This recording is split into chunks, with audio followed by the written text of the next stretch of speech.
The first kick landed before Emma even understood what she'd said wrong. 1 second she was standing in the hallway of Ridgeview Middle School, clutching the straps of her backpack and answering a simple question about her family. The next, her knees smacked the tile floor as laughter, sharp, cruel, echoing, filled every corner around her. "Your mom, a Navy SEAL," Trevor jeered, drawing out the words like they tasted sour.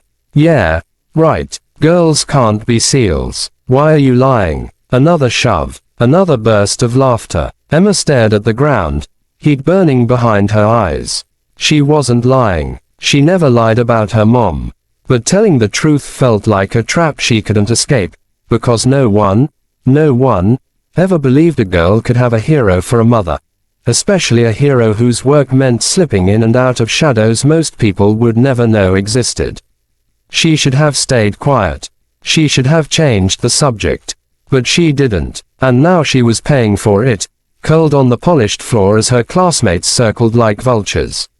She could hear her own heartbeat, fast and desperate, as the chanting started. "Liar, liar, lying Emma, make up better stories." At 12 years old, Emma had learned plenty of things the hard way: how to survive being the new kid, how to make your lunch last when you weren't hungry enough to eat but too afraid to let anyone see weakness, how to pretend the words didn't dig into your skin like tiny barbs you couldn't pull out. But this was different. Because this time, someone was mocking her mom. That was the line, and it was one she never let anyone cross. She managed to stand, wobbly, quiet, refusing to look up. She didn't dare show them her tears. Not that it mattered. They'd still smell them. Trevor stepped forward, arms crossed with smug confidence. "Tell another one, Emma. What's next? Your dad's a spy. Your grandma hunts aliens." A few kids snickered. One recorded on her phone. Someone whispered something about Emma's pathetic imagination. Emma's throat tightened so hard her next words barely squeezed out. "She is a SEAL." That was all she allowed herself to say. But it was enough to spark another round of ridicule. It was always like this. Whispers in class, crossed out notes in her locker, accusations that she wanted attention.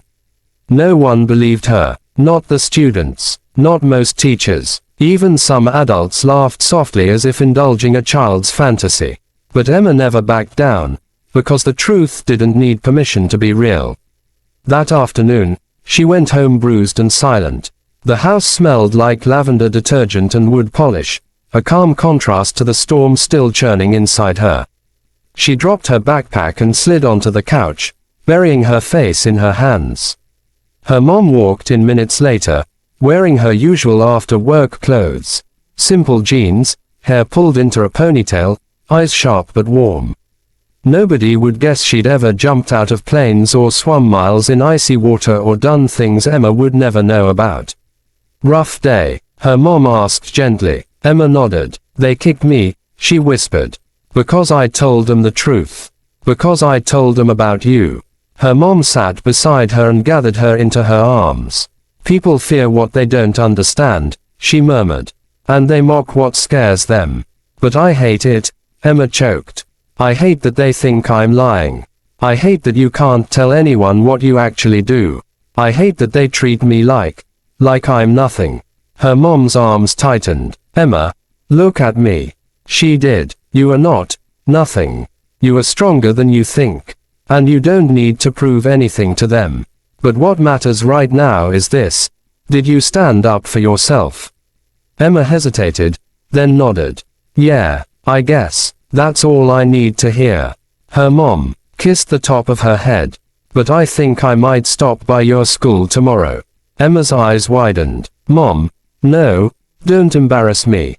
Her mom smiled calmly. "I won't embarrass you, but I won't let anyone hurt you either. I'll talk to the principal." Quietly, Emma believed her, and yet, the next day at school would unfold in a way neither of them expected. When Emma arrived the next morning, the tension in her stomach felt like a tightly knotted rope. She walked through the hall trying to disappear, but Trevor spotted her instantly.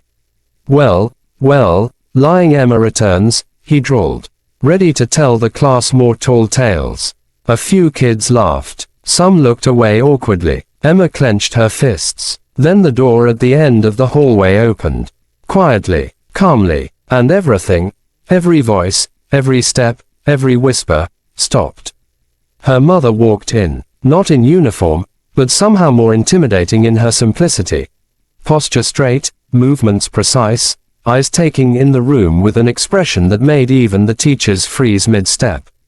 She didn't yell. She didn't stride in with theatrics. She simply moved with the commanding presence of someone who had faced far worse things than middle school bullies. Trevor's mouth fell open. The kids who'd kicked her last week suddenly looked very interested in their shoes. Her mother approached the group, expression unreadable. "Which one of you," she asked, voice quiet but laced with unmistakable steel, "kicked my daughter?" Silence. Then, very slowly, Trevor lifted his hand as if compelled by gravity. Emma expected yelling, threats, anger, but instead, her mother knelt so she was eye level with him.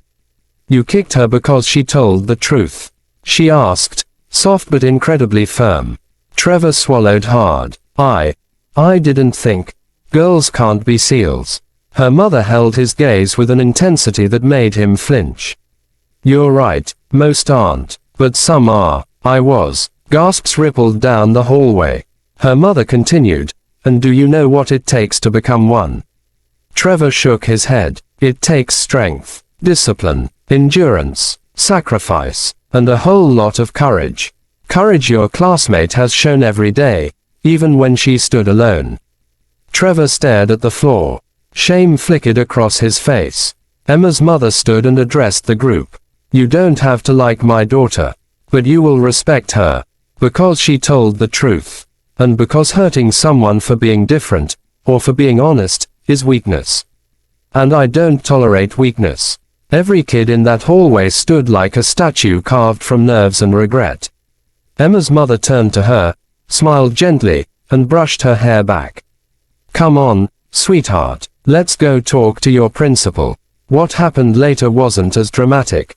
Meetings were held. Apologies were made. Some genuine, some forced. Changes were put in place at the school. Anti-bullying programs, better supervision, counseling for students who'd been targeted. But the biggest changes were the most invisible. Trevor started avoiding her for a while. Then, slowly, awkwardly, he began greeting her in the mornings. Eventually, he muttered an apology so quiet she almost didn't hear it. Some kids who had mocked her now asked questions. Not the cruel kind, but curious ones, like what her mom was like at home, or whether she'd traveled a lot. Emma answered what she could. The rest, she kept private, protected the way her mother had taught her. Most importantly, Emma changed. Something in her that had been folded small, like a paper bird crushed tight in her chest, began to unfurl. She walked straighter. She spoke louder. She didn't hide her bruises or her fears. She didn't shrink when someone questioned her. She still didn't brag about her mother. But she didn't hide her either. Weeks passed. Life settled. But Emma carried the memory of that hallway moment like a torch. Her mother storming in not with fists or fury, but with presence, truth, and unshakable strength.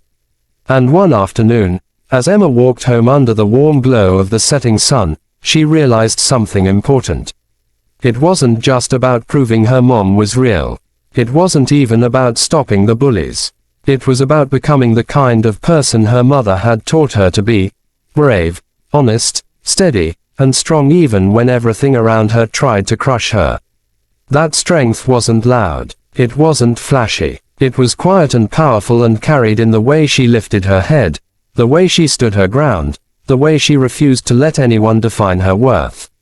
And somewhere inside, she knew she'd found her own version of courage, one she would carry long after middle school, long after the bruises faded, long after anyone remembered the day the hallway fell silent as her mother walked through it.